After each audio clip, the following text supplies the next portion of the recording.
good day. And if I may, you smell terrific.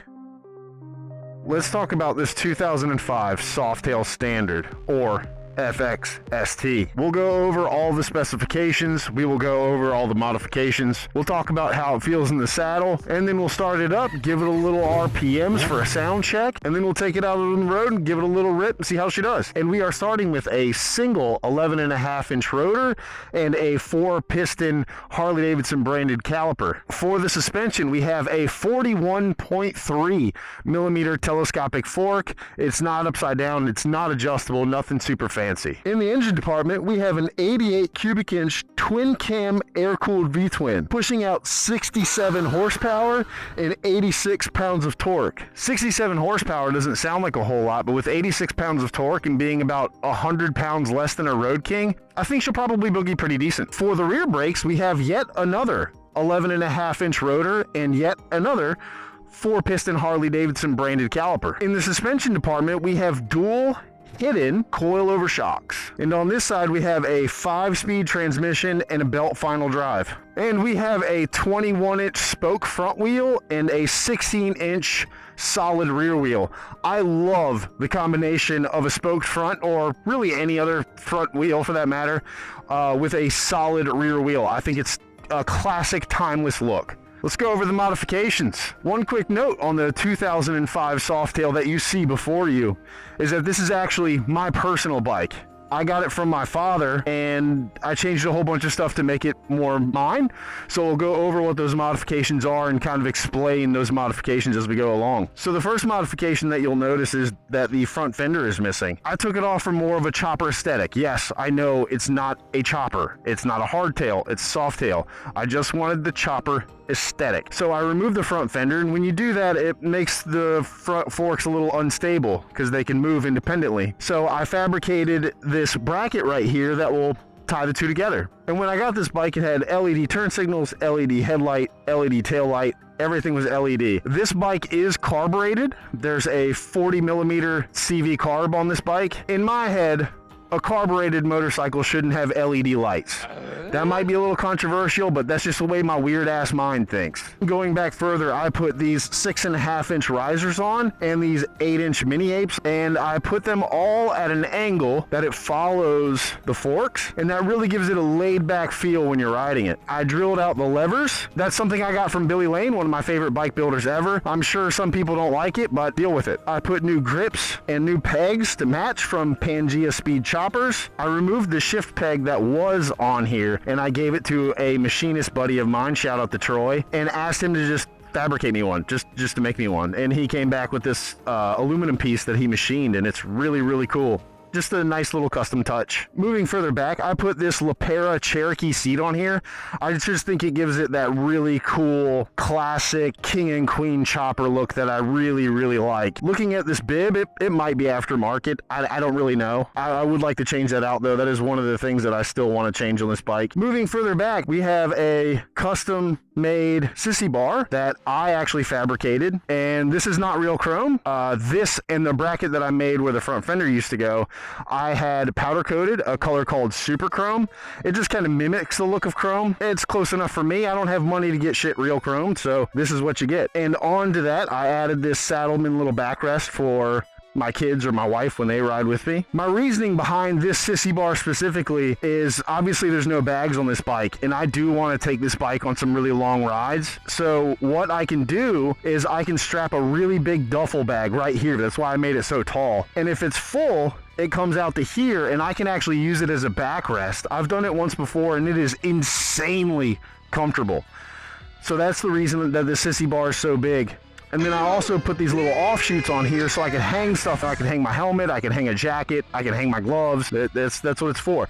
So I made it really for function, not for look. But I tried to make it look pretty cool, individual for sure. Another modification that's been done to this bike is a Screaming Eagle intake and a Vance & Hines Pro Pipe 2-in-1. Another modification that actually my father did was he lowered the rear. I'll show a picture here-ish.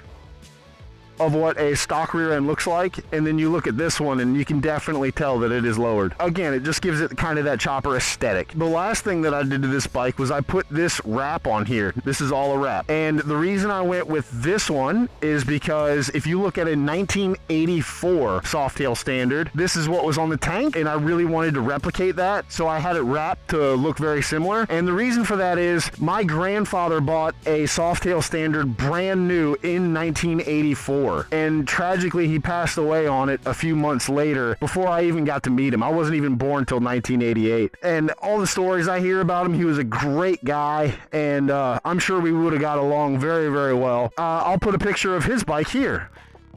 But as you can see from that, this matches it pretty well. So this is kind of like my nod to my grandfather. Before we swing a leg over it, I do want to mention that brand new, you could buy this bike for $13,920. That's probably pretty spicy back in 2005. Nowadays, you could pick one of these up anywhere between like $3,500 and $6,000, depending on condition and mileage and all that stuff. I got a really, really good deal on this because it was my father's bike, and he essentially gave it to me because he knows I've always wanted one. Maybe it's only me, but when someone says Harley Davidson, the only two bikes that really immediately pop in my head are this and a Wide Glide. My uncle had one of these, my dad had one of these, everybody in my family had one of these, and this bike is just so iconic to me. I had to have one. So, you know, thanks, Pop. Let's swing a leg over it and see how it feels to be behind bars. The 05 Softail Standard has a seat height of 28.3 inches. That's extremely low to begin with. And then this bike is also lowered in the rear.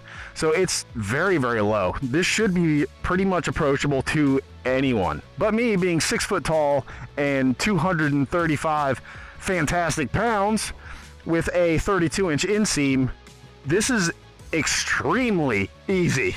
I have a huge bend in my legs. I have room for days, forever, and all the weight's down low, so it's really, really manageable. Looking at the dash, you have an extremely standard Harley dash here. You got your ignition switch here, you got a speedometer, no tachometer at all. You have your trips here. This bike has 31,000 miles on it. You have your gas gauge, which the one on this bike doesn't really work very well. I just know that this is a 5-gallon fuel tank, and it should get around 40 miles to the gallon, so it should get around 200 miles on a tank. So I just know that when I get to, like, you know, somewhere between 150 and 180, I know to stop to get fuel. Very simple. No electronical gizmos and or doodads or even whiz bangs, which I personally absolutely love. I mean, really the only electronical whiz bang that I want is ABS on a bike, honestly. Call me crazy. What do you say we start this sucker up and give it a little RPM, see how it sounds, eh? Now, as I mentioned before, this bike is carbureted, so you have your choke right here and your petcock right here. I did ride it over to where we started filming, so it might be warm enough to start without using the choke. Let's find out. Idling a little rough, but I think we'll be okay. And I lied. We were, in fact, not okay. Just needs a little more heat in it.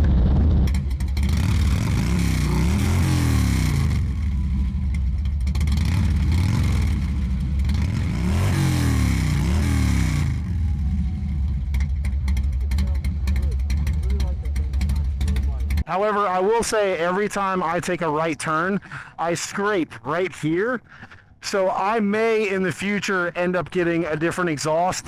I was thinking the two upswept pipes. Maybe I'll show a picture of them here. Let me know what you think. Should I do that? Should I not do that? Let me know in the comments below. Before we get started, I would like to point out the fact that I do in fact know that I need a new front tire. If you have any suggestions on a really cool old school looking tire, please, by all means, drop it in the comments below. Let's get this show on the road. Finally!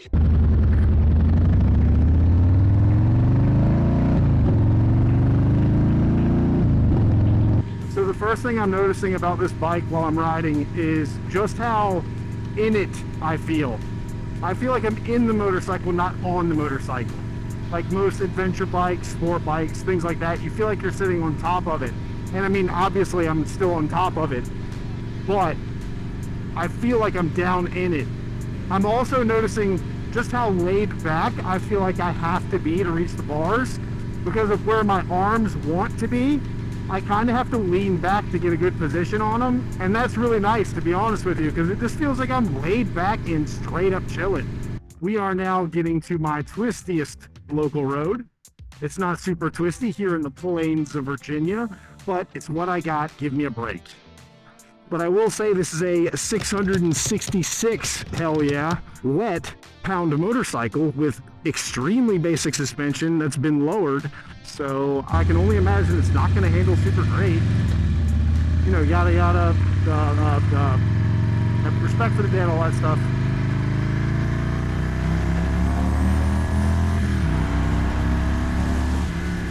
Sounds really good though. Ooh, you hear all them pops and cracks? Pop, pop, pop, pop.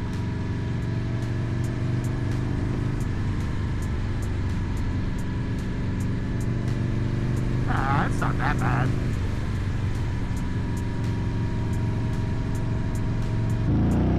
Hey, nice little Indian.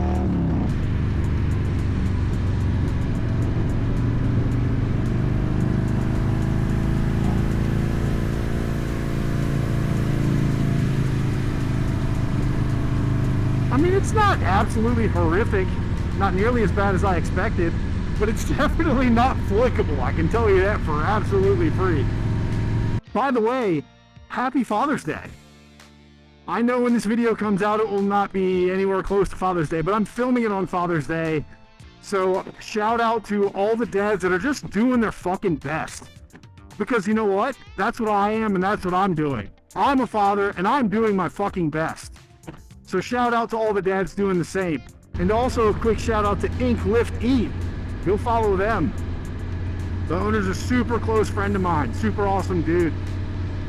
Modifications that I want to make to this motorcycle go. I do want to get some chrome switchgear, like I also said that I wanted to do the Road King. Other than that, I might do the upswept exhaust. And I'll probably get a different bib, because I don't really like the skull logo for Harley Davidson. That's just personal preference. I'm sure a lot of people love it. It's just not my favorite. So I'll probably get a different bib here. You know, suspension, slightly larger cam with hydraulic cam chain tensioners just for reliability. That's probably about it, man. So what we'll do is when we make this left-hand turn, we will give it a good bit of gas until we feel like we probably shouldn't do that anymore. And then I'll ease off of it and see how I enjoyed that. This bike sounds really good if nothing else, so I'm sure it'll be a good time. Drop back into first. And let's go! And there's the slow Jeep in front of us, so we can't do it too much. Well, I mean, it was fun while it lasted, though. You know we're going to do an acceleration and braking test anyway, so, you know. This is just preliminary fun. Let's try a U-turn with this puppy and see how it does.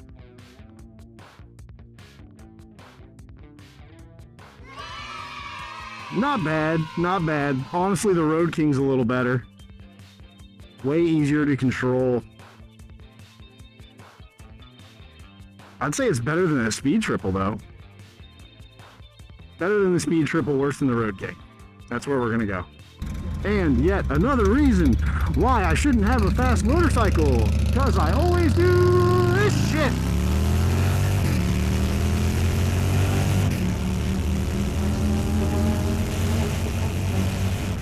We are at the point where I talk about the dash, or yet again, in this case, the lack thereof.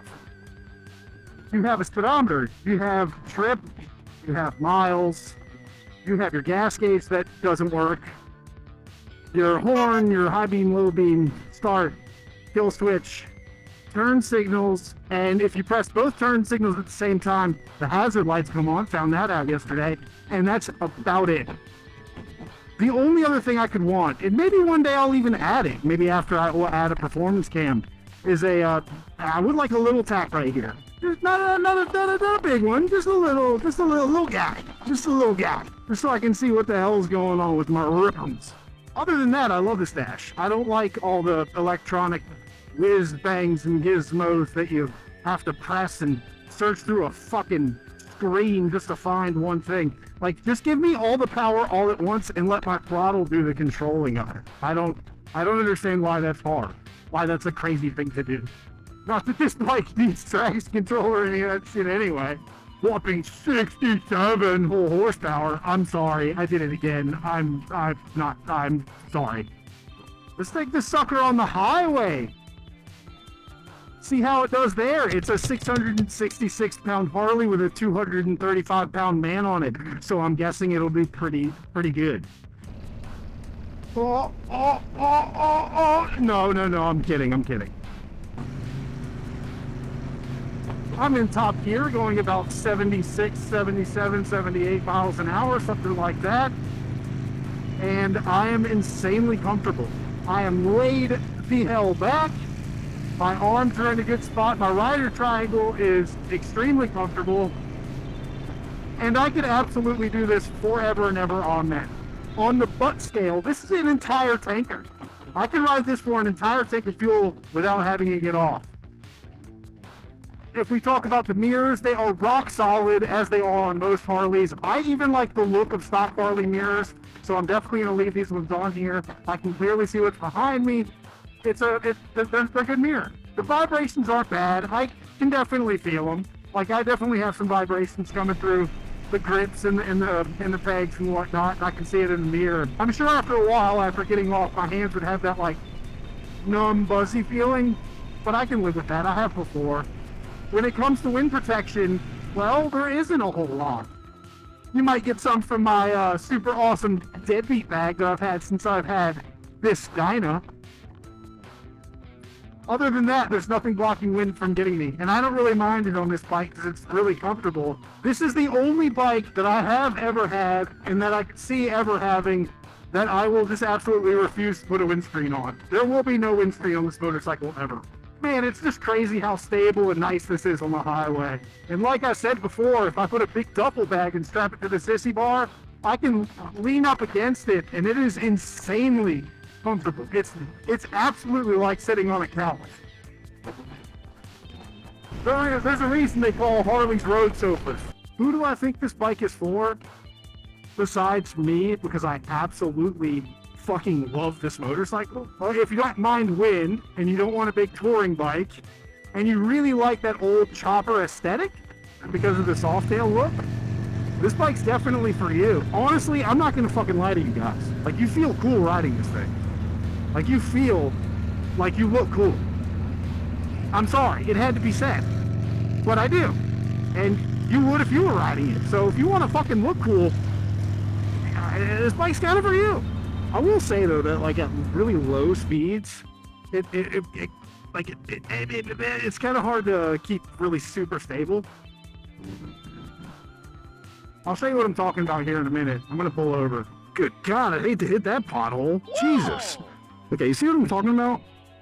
Like to keep it upright at a very low speed, I got to do a lot of adjusting. Let's rate this bad boy. To start it off, we will go with aesthetics. Aesthetics, I am giving this a 9. A 9. I think this bike is absolutely gorgeous. It is absolutely iconic. I love every single thing about it. So we're gonna go with a 9. It's not really versatile. Like, you ride it, you look cool. You can ride it to work and stuff. You can even take it on long rides if you can stand it. But it's not super versatile. So for versatility, I'm gonna go with like a 4.5. Practically, it's really useful. I mean, you can ride it to work, you can do long rides on it. There's no cruise control or anything. Well, there is kind of cruise control. It's this little thumb screw that you screw in until it won't let the throttle move anymore. And then you have to unscrew it to disengage it. All that considered, I will have to give practicality a 5.5.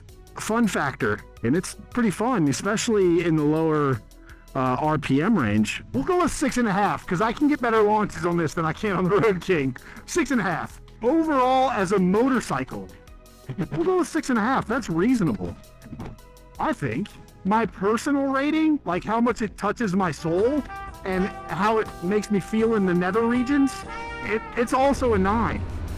This is a 9 to me because it calls to me. I love it. I love this bike. The only bike that I absolutely have to have, more than this one anyway, is like an Evo bad boy. So like a 95, 96 Softail bad boy. I have to have one of those one day. And I think they look a little better than this does. But this is up there.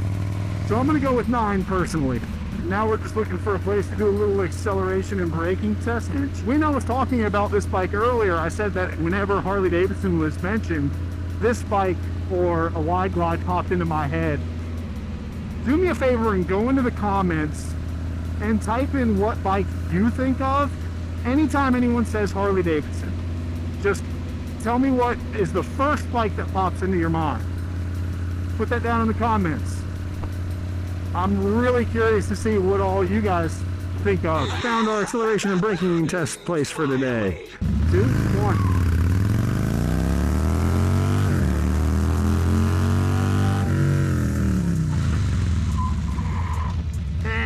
The brakes definitely leave something to be desired. 1. Ooh, that was a good one.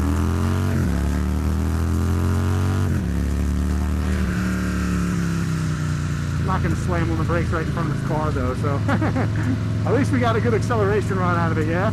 This is a pretty fun road. Haven't been down this one.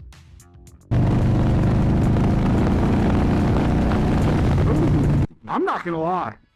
I don't know where the hell I am. For all 12 people that made it to the end of this video, I wouldn't do this without you. Thank you very much. Love you. Bye. Hey, let's try it right here. Screw it. 3, 2, 1. Ooh, that's a good one.